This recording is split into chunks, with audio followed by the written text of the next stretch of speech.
Bem-vindos ao canal Ocidente em Fúria. Dessa vez nós temos inúmeros motivos para ficar em fúria. O Lula, o PT, a petralhada querem jogar o Brasil de volta à era pré-internet. Eles querem nos atravancar, eles querem nos atrasar. E a maneira como o PT faz isso é sempre aquela demagogia. Sempre dizendo que está ajudando os trabalhadores, afinal, esse é o nome do Partido dos Trabalhadores, mas nós sabemos que o Partido dos Trabalhadores é um partido dos banksters, dos lobistas, dos corruptos, dos corporativistas, dos pelegos. Não tem absolutamente nada a ver com auxiliar os trabalhadores, as pessoas produtivas. E agora o ataque da petralhada é contra as plataformas de serviços de transporte, os aplicativos de Uber, os aplicativos de táxi. Como é que funciona isso? Houve uma espécie de quarta revolução industrial, É um termo que o maldito do Klaus Schwab popularizou, mas é um termo que, na verdade, foi inventado por engenheiros e cientistas europeus. Não tem nada a ver com o Klaus Schwab. E se refere ao impacto econômico da tecnologia. Já vou entrar em um pouco mais de detalhes sobre isso, mas o fato é que a tecnologia das comunicações e da internet causou um impacto econômico muito grande, não tanto pela tecnologia em si, mas pela característica informacional dessa tecnologia. É uma tecnologia de transmissão de informações em tempo real que permite coordenar os esforços do mercado de uma maneira extremamente eficiente. Então isso acontece nos aplicativos de carona, por exemplo. Existe o cidadão que quer ser transportado. Se nós dependêssemos de transporte coletivo do governo, ele vai marcar uma certa trajetória num determinado horário. Mesmo que ele tenha a pontualidade de um ônibus londrino, isso não tem a ver com a demanda de um cidadão naquele momento. Tem a ver com uma agenda pré-estabelecida. Ao mesmo tempo, o táxi que as pessoas pegavam antigamente, ou esse táxi estava dando sopa num ponto de táxi, geograficamente estabelecido, ou o sujeito tinha muita sorte de estar andando numa rua e ver um táxi vazio passando. Era muito difícil concatenar a informação de que tem um cidadão em um determinado lugar querendo carona com alguém que ofereça carona e se disponibilize a se mover até aquela direção. Aí surgiram os radiotáxis, os táxis por telefone. O sujeito ligava. Mas ainda assim só funcionava quando o sujeito estava num lugar específico, num endereço específico. E mesmo assim havia um tempo de espera muito grande. O que o Uber e outros aplicativos fizeram? Eles tornaram essa informação muito mais eficiente. O sujeito está em qualquer lugar da rua, ele tem um localizador, ele solicita um Uber, e os Ubers são informados de que aquele passageiro está no lugar, vários Ubers, e aquele que tem mais viabilidade econômica, tempo hábil para chegar, ele chega. Olha que maravilha, olha que concatenação que a tecnologia informacional proporcionou. Mais do que isso, quando chove, quando tem um grande evento na cidade, obviamente a demanda vai aumentar, certo? E aí isso permite que os ofertantes desse serviço possam ter mais tempo de descanso. Sim. Porque se eles são alertados de quando a demanda sobe, ou seja, quando os preços sobem e as corridas ficam mais lucrativas, o que isso permite? Que eles possam descansar em outros períodos. Bom, então eu vou descansar quando a demanda estiver baixa e vou trabalhar quando a demanda estiver alta. Ou seja, o sujeito conseguia ganhar mais dinheiro trabalhando menos. Sabe como é que é o nome disso? É qualidade de vida. Então isso só era possível num ambiente que floresce às margens da regulação do governo. O governo não pode e não deve regular essas coisas. Então, quando existia livre informação, existia prosperidade, porque a informação coordena a canalização do capital. O capital é o carrinho que o cara está dirigindo. Para quê? Para prestar um serviço valioso para o consumidor, que é o quê? Ser transportado do ponto A para o ponto B. Que maravilha! Realmente é uma maravilha, não estou sendo irônico, não. E isso permitia uma grande autonomia do trabalhador, e isso mostrava que o trabalhador não precisa de CLT, não precisa de regulação trabalhista. Tudo que ele precisa é que a tecnologia e as instituições livres e a liberdade econômica deem a esse trabalhador oportunidades inovadoras Produtividade, pronto, resolveu o problema, ele trabalhava quando queria. No começo era maravilhoso. Logo no começo, a Uber pagava muito para os motoristas, eles ganhavam muito dinheiro dirigindo Uber. O problema é que o governo começou a regular a Uber. Começou a regular os aplicativos de carona. E aí não surgiu concorrência. Era para ter surgido um monte de plataformas concorrendo no mercado se não existisse regulação. Mas por causa do lobby dos táxis, exigiu-se um monte de regulações para permitir que empresas como a Uber funcionassem no Brasil. Qual era a ideia original da Uber se fosse realmente um livre mercado? A Uber não seria nada senão um prestador de serviços informacionais. Seu ofertante tem um demandante. Seu demandante, tô informando um ofertante. Pronto, esse seria o único serviço da Uber. Quem realmente ia ganhar dinheiro é seu motorista. E o trabalhador ia pagar menos, certo? Só que quando existe um monte de regulação, existe uma hipertrofia principalmente dos intermediários numa operação. Porque o grande ponto é o seguinte, se a informação fosse perfeita, não precisaria haver intermediários na economia. Se a informação fosse perfeita e se os custos de transação fossem negligíveis, bastaria ter o ofertante e o demandante final. Acabou. Os intermediários são importantes na economia justamente por fazer o meio de campo. Uma tecnologia informacional avançada como a internet, ela iria no sentido de tirar o poder relativo do intermediário, que é o próprio Uber. Sobraria o ofertante, o motorista, e o demandante, o passageiro. A Uber faria o mínimo serviço ali de coordenar. Só que quando existe a regulação do governo, estraga-se a informação no mercado. Aí existe uma hipertrofia do intermediário, que no caso é a Uber. É por isso que os motoristas começaram a ganhar menos e os passageiros começaram a pagar mais. Não é pela ganância da Uber isoladamente. É porque o governo interveio e impediu a concorrência ao praticar regulações. Ainda assim, a coisa funcionava mais ou menos. Ainda assim, existia ali os motoristas de Uber que tinham uma oportunidade muito grande no mercado. Eles podiam fazer o seu próprio horário. Eles não ficavam dependendo de lei trabalhista. Eles tinham uma larga margem de flexibilidade. O sujeito poderia, por exemplo, se matar de trabalhar na segunda, terça e quarta e depois pegar um feriadão ali, quinta, sexta, sábado, domingo inteiro. Ou ele podia trabalhar tudo isso, ganhar um monte de dinheiro e depois descansar na outra semana. O que é isso? Flexibilidade. Agora vieram os petralhas demagogos nojentos. Falar, olha, a categoria de motorista de aplicativo, a categoria dos motoristas de aplicativo precisa das garantias trabalhistas. Quando precisava só de desregulamentação. E aí vem essa falácia de que o trabalhador está mais protegido pelas garantias trabalhistas do governo. Isso é mentira. Todo mundo aqui conhece alguém que foi tentar a vida nos Estados Unidos, onde tem bem menos garantias trabalhistas. Por quê? Porque havendo menos garantias trabalhistas, as empresas se desenvolvem melhor, dão mais emprego, os salários aumentam. Concordam? E se existe uma demanda maior por mão de obra, e ao mesmo tempo essas empresas não perdem produtividade por causa das regulações do governo, sobem os salários, e esses salários têm mais poder de compra e o padrão de vida aumenta.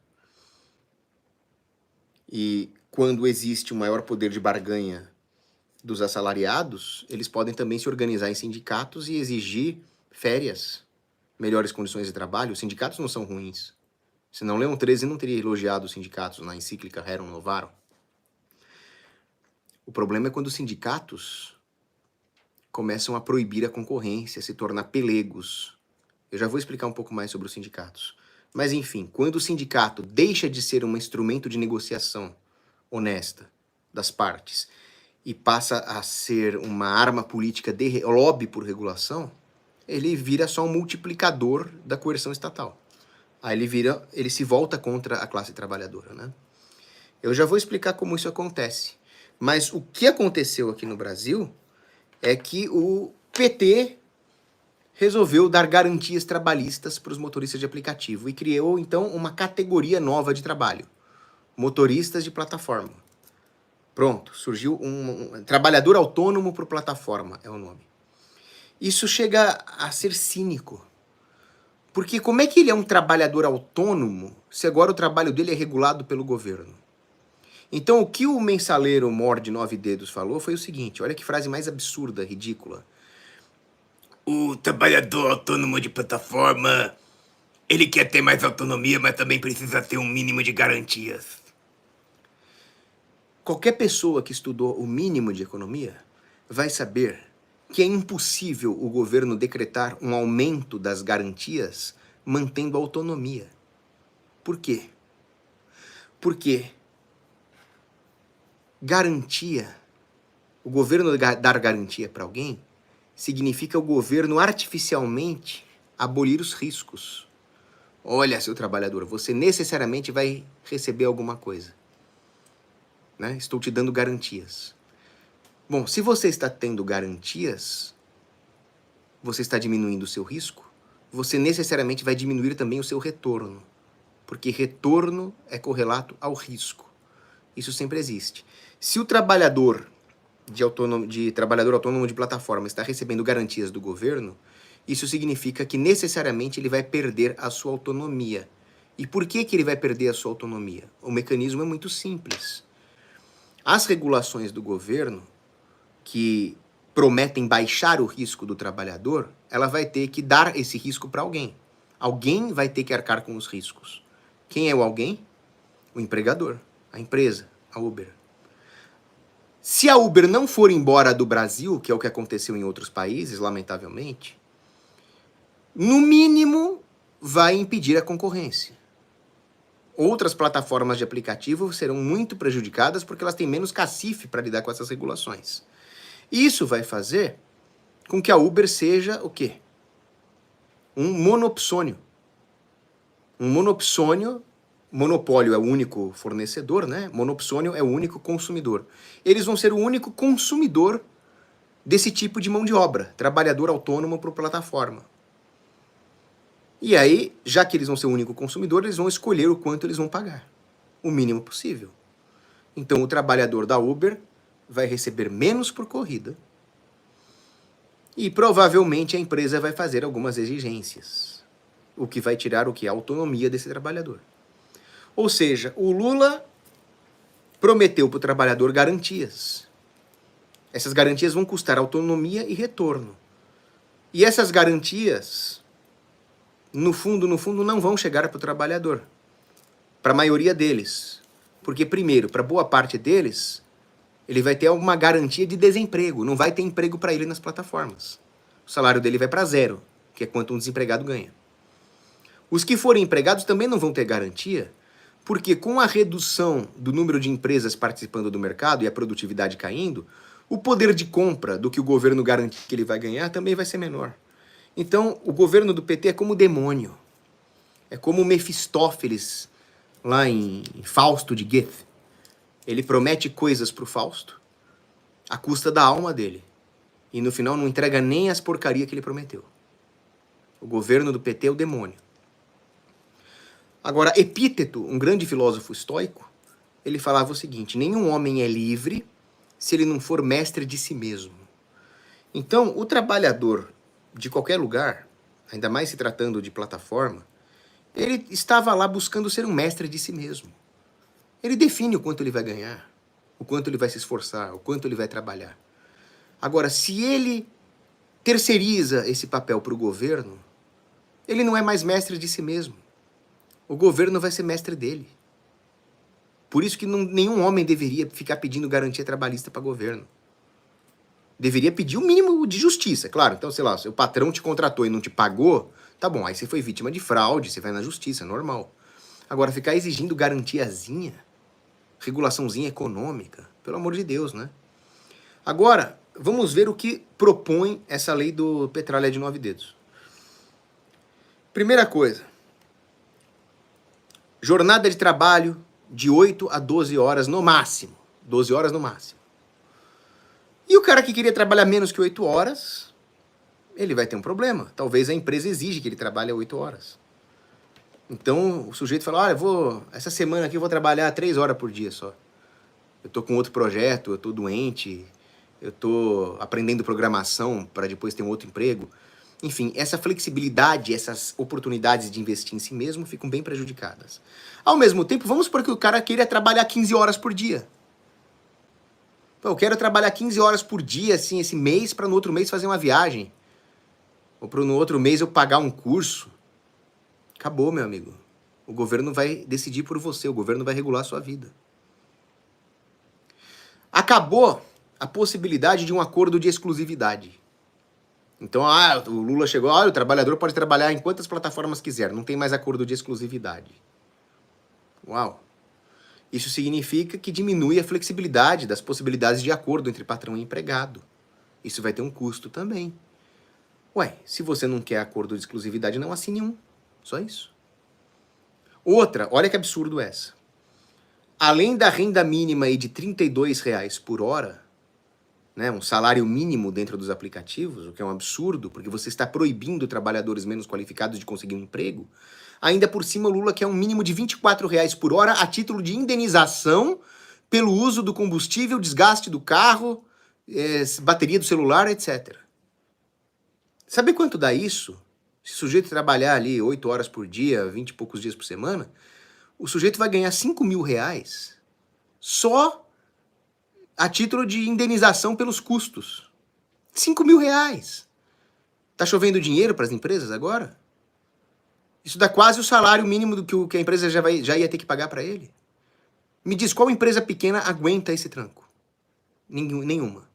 Outra, auxílio maternidade para as motoristas mulheres. Então, mais um custo, e esse é um custo extremamente segregacionista, né? Porque para a empresa pagar auxílio maternidade para as motoristas mulheres, esse dinheiro vai ter que sair de algum lugar. Então vai ser uma margem de lucro menor para os motoristas homens, que no final das contas são os motoristas homens que vão arcar com o custo do auxílio maternidade da mulher. E também os passageiros. Ué, se a mulher quer cuidar do filho, o próprio nome diz, trabalhadora autônoma. Fique em casa e cuide do seu filho. Ninguém tem nada com isso. Fim. Tão simples. E a pior de todas, na minha opinião, é o INSS. Antes, o trabalhador recebia o dele. Tinha que pagar os malditos impostos de renda? Tinha. Só que agora, além dos outros impostos, os caras vão ter que pagar INSS. Olha que coisa louca, ele diz proteger o trabalhador, mas obriga o trabalhador a emprestar dinheiro para o governo.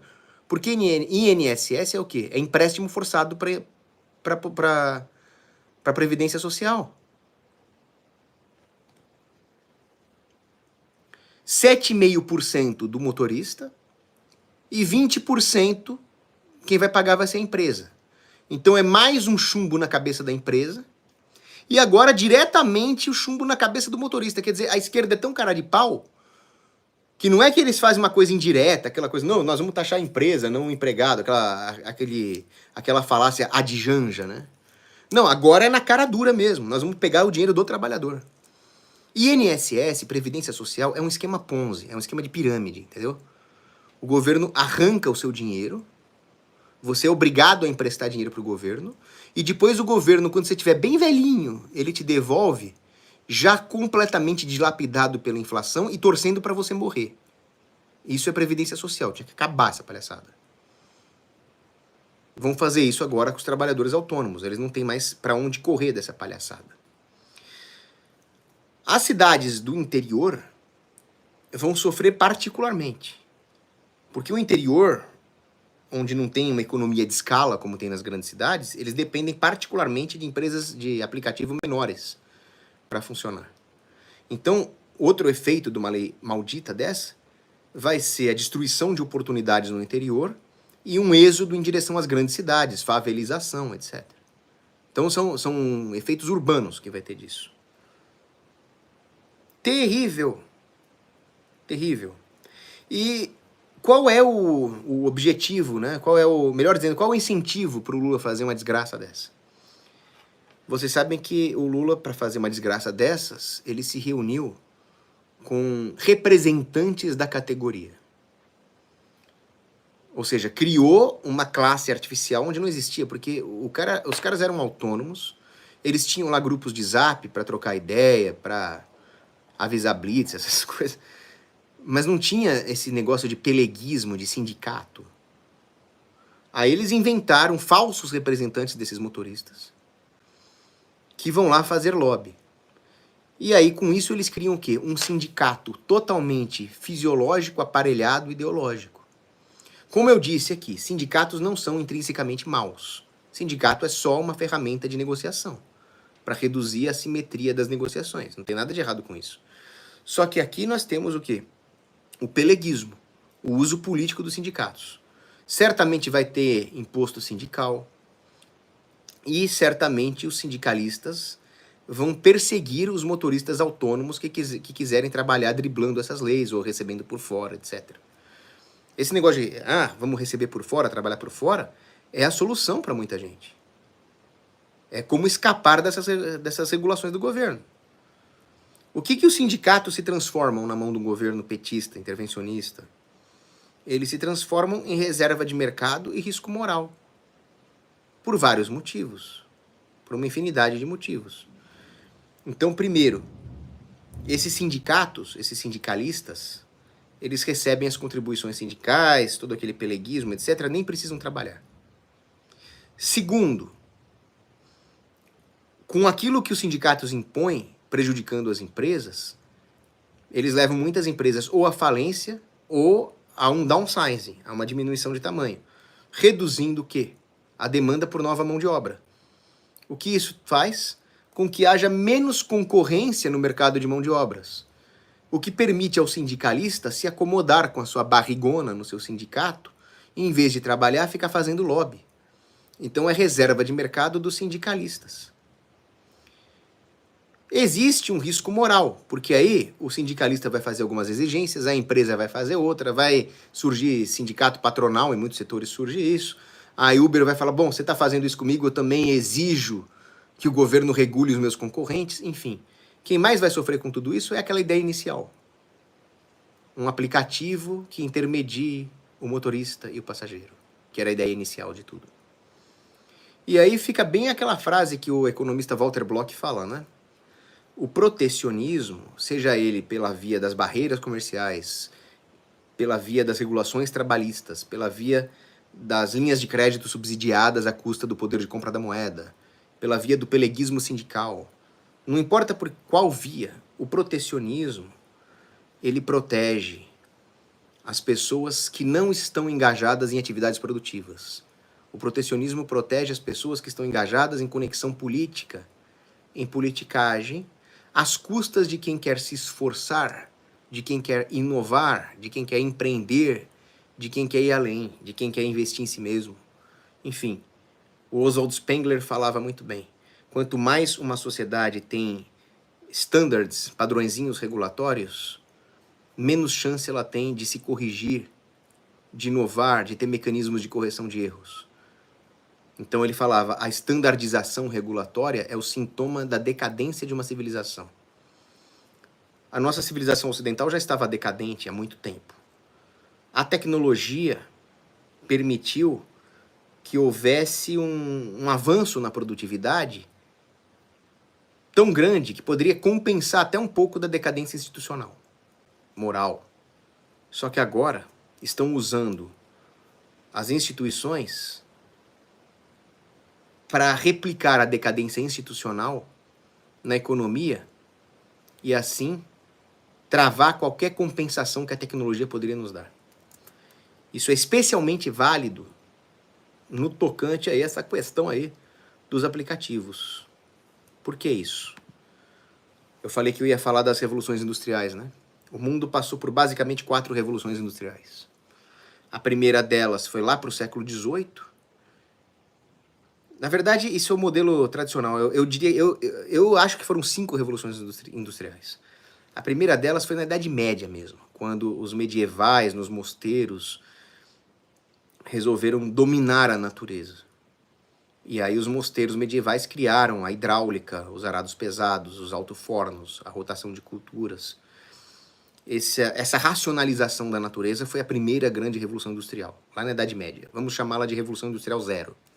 A Revolução Industrial 1, já na teoria mais padrão, aí, mainstream, foi no século XVIII, com a mecanização, com o tear mecânico lá na Inglaterra, né?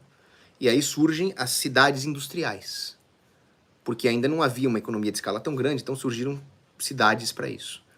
Aí lá para o século XIX e XX, vem a produção em massa, modelo T, aquela coisa toda, e aí surgem regiões industriais inteiras. O Rust Belt nos Estados Unidos, né? Então você vê aqui um impacto geográfico dessas tecnologias. Lá para a segunda metade do século XX, vem a Revolução Industrial 3, que na verdade 4, né? Que é a automação, a robótica, a eletrônica. E isso permite linhas de produção globais, reduzindo custos globalmente pela especialização do trabalho. Aí surge ali os modelos da Toyota de especialização, né? Ainda focado na redução dos custos. E aí, no século XXI, com a Revolução Informacional, a quarta Revolução Industrial no modelo Standard e a quinta no meu modelo, aí nós criamos valor agregado global e de forma descentralizada, já não dependendo das economias de escala, porque a informação permite a coordenação de agentes independentes. É isso que o Lula está matando. O Lula está excluindo o Brasil da mais recente revolução tecnológico-industrial. E com impactos geográficos muito graves.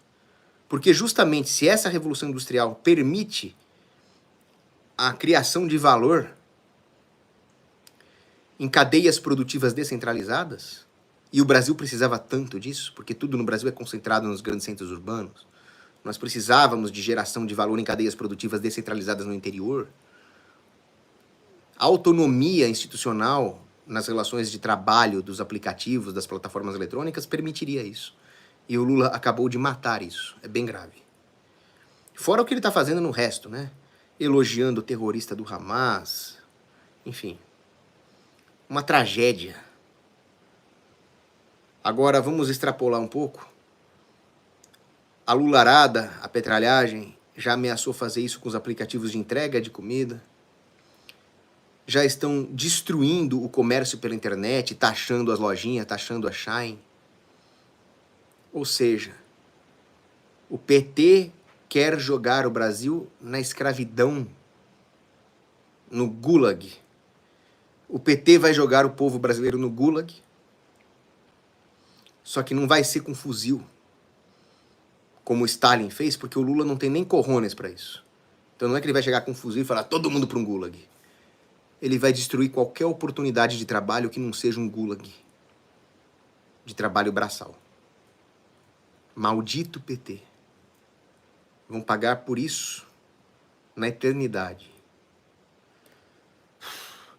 Está no ar a aula 37 do meu curso de História da Filosofia, exclusivo para os membros do canal. Está no ar a aula 37, que é Introdução à Ética Aristotélica. Aí, nas próximas aulas, nós vamos ver as virtudes morais, depois as virtudes intelectuais e, finalmente, a vida feliz em Aristóteles. Com essas 4 aulas de ética, fechamos o tema ética. Depois eu vou entrar na política e depois eu fecho Aristóteles e já entramos lá na filosofia helenística, né? Então, para vocês acompanharem o curso de História da Filosofia, se tornem membros do canal, que por apenas 5 bonoros por mês, R$5 por mês, você já tem acesso a todo o curso de História da Filosofia. Foi no ar hoje à tarde, a aula 37. Agora vamos ver aqui os superchats aí. Tá ok? Deixa eu só abrir aqui a página. Nós já vamos ler os superchats. Eu vi que teve bastante financiamento de fãs hoje. Muito obrigado a todos vocês que doaram para o canal. Aliás, quem quiser doar por Pix, fico muito agradecido também. paulocogos@gmail.com. Qualquer dia eu ainda quero pegar um dia assim só para organizar a leitura das perguntas que o pessoal manda pelo Pix também. Eu tô devendo isso há meses, mas quero fazer também. Vamos lá, superchats. Eliane Garcia, muito obrigado aí pelos 12 euros. Ela disse, que pena, amo te assistir, mas aqui na Holanda fica muito tarde, pois amanhã trabalho cedo. Então, espero que você veja esse vídeo amanhã. Eliane, um grande beijo para você, que Deus abençoe você aí na Holanda. Lucas Rente, 5 bonoros. Governo, como sempre, atrapalhando nossas vidas. É só o que eles fazem, Lucas. Fuck the state. Leonardo C.A., 27 bonoros e 90 laurinhas no tocante a isso daí. Enquanto o Brasil inteiro não for de gente pobre e dependente do Estado, eles não vão sossegar. Exatamente o que eles querem, que as pessoas comam migalhas na mão do Estado. Isso tem nome, né? Isso se chama Plano Cloward-Piven.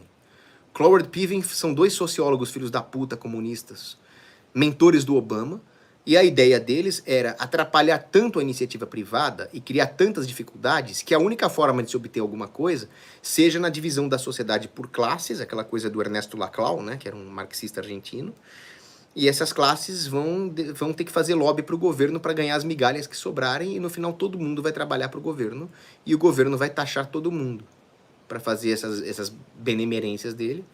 Todo o dinheiro vai passar pelas mãos do governo. Esse é o plano Cloward-Piven sendo implantado a olhos vistos aqui no Xandaquistão. O Jordano Bruno Meirelles de Andrade, que já chegou à patente de marechal como membro do canal. O negócio é partirem para a máxima informalidade, diz ele, disponibilizando o seu serviço pelo WhatsApp e formando clientela boca a boca. Perfeito. Aí nós temos aí as técnicas agoristas para driblar a regulação. Eu tenho certeza que o mercado vai inovar. O governo atrapalha e o mercado inova. Só que quanta energia é desperdiçada? Porque o mercado poderia inovar para produzir mais, para romper a fronteira de possibilidades de produção. Mas não, o mercado é obrigado a ficar inovando para driblar o governo. Seria melhor se o governo não existisse. André Guedes, 10 bonoros. Muito obrigado. Cogos, qual foi a parte que as pessoas não entenderam que o Nine só voltou para se vingar do Brasil criando essas questões? Sim, exatamente isso. Tudo que ele está fazendo é por ódio. É um governo vindicativo. Ele quer se vingar do povo que apoiou a sua justa condenação e a sua justa prisão. E teve animal que não percebeu isso. O certo era mesmo a esquerda, mesmo o PT, falou, olha, é perigoso demais voltar num cara que vem com um espírito vindicativo. Mas vai explicar a lógica para alguém que faz o L, né? Tarcísio Barros com a patente de coronel mandando 2 euros. A esquerda é a personificação do Belial na Terra, mas eu tenho absoluta certeza disso. O demônio foi o primeiro esquerdista, né? E ele queria o quê? Ele queria igualdade. Como é que Deus quer ser mais que ele, né? Aí nós temos aqui a personificação da esquerda também. A esquerda é isso. A esquerda é o vício. Toda regulação, todo protecionismo é o quê? É o subsídio ao vício. É a maldade, é o evangelho da inveja. E ele, no caso do Belial, né, que na demonologia cristã ele está ligado à insanidade, é isso. O PT, ele se vale da insanidade das pessoas, há um culto a isso. As pessoas não usam mais a lógica. HFZ, Cogos, o vídeo sobre... Obrigado pela doação. O vídeo sobre os Rothschild foi muito bem feito e corajoso, né? E aí, obviamente, pelo mesmo motivo, eu não vou poder ler o resto do seu comentário. Eu não posso ler esse comentário. Porque assim, né? Também não posso explicar por que eu não posso ler o seu comentário. André Guedes, 20 bonoros. Outra coisa, Cogos, o Nine vai usar esta lei para dizer que a quantidade de empregos formais aumentou. Exatamente. Puta, é isso mesmo que ele vai fazer. Como o brasileiro é burro, não vai fazer nada. Cabia uma greve de motoristas contra essa medida. Pois é, o que vai acontecer é justamente o contrário, né? Os trabalhadores honestos que querem trabalhar não vão ter nem tempo de fazer uma espécie de sindicato do bem e uma greve bem aplicada. Eles vão ser excluídos das plataformas. Porque pode ter certeza que a Uber não está lá para defender o interesse dos trabalhadores também. A Uber vai tentar se compensar também pedindo mais regulação do governo. E a falácia é essa, olha, a quantidade de empregos formais aumentou. Sim, a custa do desemprego de quem era realmente autônomo. Gefic Charlie, 10 bonoros. Boa noite, Cogos. Já pensou em entrar para a nova plataforma do Monark? Lá você teria liberdade de fala irrestrita, além de ganhar mais público para o seu curso em outra plataforma. Opa! Qual que é a nova plataforma do Monark? Alguém sabe aí? Nova plataforma do Monark. Monark cria plataforma capitalista. Olha aqui, ó. Cria plataforma de vídeos capitalista. Muito bom, Monark. Parabéns. Que Deus abençoe essa nova plataforma. Só não tá falando o nome dela aqui. Bunker 555, achei. Tá aí uma boa possibilidade. Obrigado pelo aviso. André Guedes, 10 bonoros. A próxima dele vai ser regulamentar a produção de youtuber. Ou seja, o youtuber vai ter que assinar a carteira de vocês. Meu Deus do céu. Jesus, Deus nos proteja disso. Bom, certamente eu vou ser um dos youtubers que vai encabeçar a resistência contra isso. Matheus Castro, num governo cristão os impostos seriam lícitos? Olha, a princípio muito governo cristão e santo já teve imposto, mas com o moderno conhecimento econômico, tá claro que imposto é roubo, então não, né? Pedro Henrique, 5 bonoros. Cogos, você acha que as plataformas de delivery deixarão o Brasil? Vai depender de como eles vão regulamentar. Se a regulação for demasiada, infelizmente sim. Aliás, qualquer regulação já vai diminuir o número de concorrentes, né? Já vai ser ruim para todo mundo. Agora, se ela for num nível absurdo, nós vamos perder as plataformas de delivery. A economia vai voltar ao que ela é aos anos 90, dos tempos de Telebrás ali. Só que sem aquela aura nostálgica dos anos 90, né? Só a parte ruim mesmo, que é o wokeismo atual. Então você imagina o progressismo atual com a tecnologia dos anos 90. Pior de dois mundos. Microsoft. Cogos, manda um salve pro meu parça Rodrigo Baltar. Salve, Rodrigo Baltar, parça do Microsoft. Ele é youtuber, streamer, conservador e de direita. Deus abençoe vocês aí. Giga Chad, volte com Ragnarok Friga. Era muito bom. Eu gostava demais também. Mas é um projeto que eu tenho de voltar com ele, sim. A mamãe mandando 54 bonoros e 90 laurinhas aqui pro canal aí, tá ok? E o canal Resumo de Livros dando uma sugestão bem interessante aqui. Ressuscitem a princesa Isabel e deem a ela um exército. Pois é. Agora o exército é tudo positivista, né? O exército foi a instituição que depôs a monarquia e traiu o povo e botou os republicanos no poder, né? E ainda que naquela época tinha a Guarda Nacional, agora só tem um exército só. Então fica difícil, né? Mas nós temos o exército de anjos do Senhor. Isso é bom. Que Deus abençoe vocês. E deixa eu ver aqui, eu coloquei uma programação do canal. Lembrando que a aula 37 do curso de História da Filosofia exclusiva para membros do canal já está no ar. Introdução à Ética em Aristóteles. E eu postei aqui na aba comunidade do canal. Quem quiser doar, gostou do vídeo, paulocogos@gmail.com é o meu pix, fico muito grato. E aí eu coloquei uma agendinha aqui na aba comunidade. Amanhã nós vamos falar do aborto na França. Quinta, contra as cotas raciais e sociais. Sexta, vamos falar do Navalny e do Putin. E domingo, vamos falar do Milei e do fundão eleitoral lá na Argentina. Ok. E teve mais uma doação aí, uma última... Alguém doou um superchat aqui. Cogos, não seria melhor colocar o Uber no MEI? Seria, é uma boa ideia, só que como é que você vai fazer com o aplicativo em si, com a interface? Aí seria o caso de algum empreendedor inventar um aplicativo que, em vez de ser um empregador, ele seja uma ferramenta de apoio ao MEI. Aí teria que sair por esse lado mesmo. E o Matheus Castro, 2 bonoros, muito obrigado. E é isso. Deus abençoe vocês, até a próxima.